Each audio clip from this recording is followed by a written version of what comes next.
Bonsoir à tous. Lors du dernier point vidéo, nous avons abordé l'avenir des contrats des animateurs.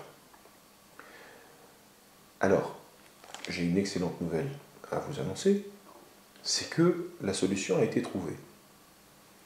Karine Longuève, notre nouvelle directrice générale des services, s'est saisie de ce dossier puisque je lui ai demandé de le traiter en priorité.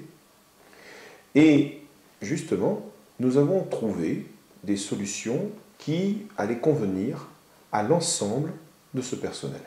Aujourd'hui, ce que nous proposons à ces agents, ce sont des contrats, soit à durée déterminée, soit pour augmentation temporaire d'activité, mais aussi des contrats d'avenir qui, je vous rappelle, peuvent se renouveler sur 3 ans. C'est quand même un enjeu assez intéressant, d'autant plus qu'il y a un aspect de formation du personnel. Ce choix qui a été fait en cohérence avec les animateurs. Aujourd'hui, ces animateurs ont un engagement ferme de la collectivité pour un recrutement jusqu'au 31 août 2015.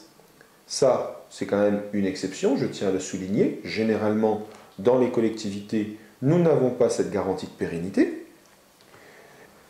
Conformément à ce que nous avions annoncé, notre objectif, c'est de respecter les contraintes budgétaires de Cardon-Blanc tout en garantissant une certaine efficacité du service public.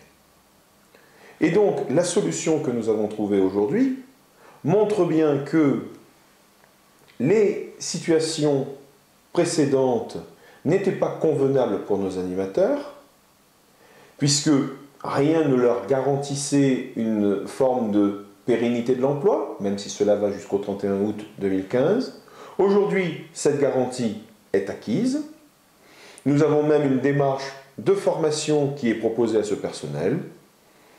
Et nous avons réussi, en plus, le pari de diminuer le coût que représentent ces ressources humaines dans notre collectivité.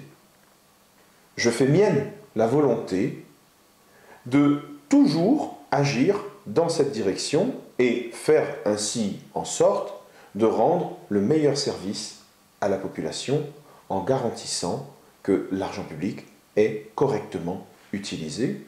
Je tenais enfin à souligner le travail réalisé par Karine Longuève qui a montré ici dans ce premier exercice une réelle capacité à résoudre des problèmes que nous pouvons rencontrer, et je lui adresse ici, encore une fois, mes plus vifs remerciements pour la célérité qui a été la sienne dans le traitement de ce dossier. Merci à tous, je vous dis donc à très bientôt pour un nouveau point vidéo.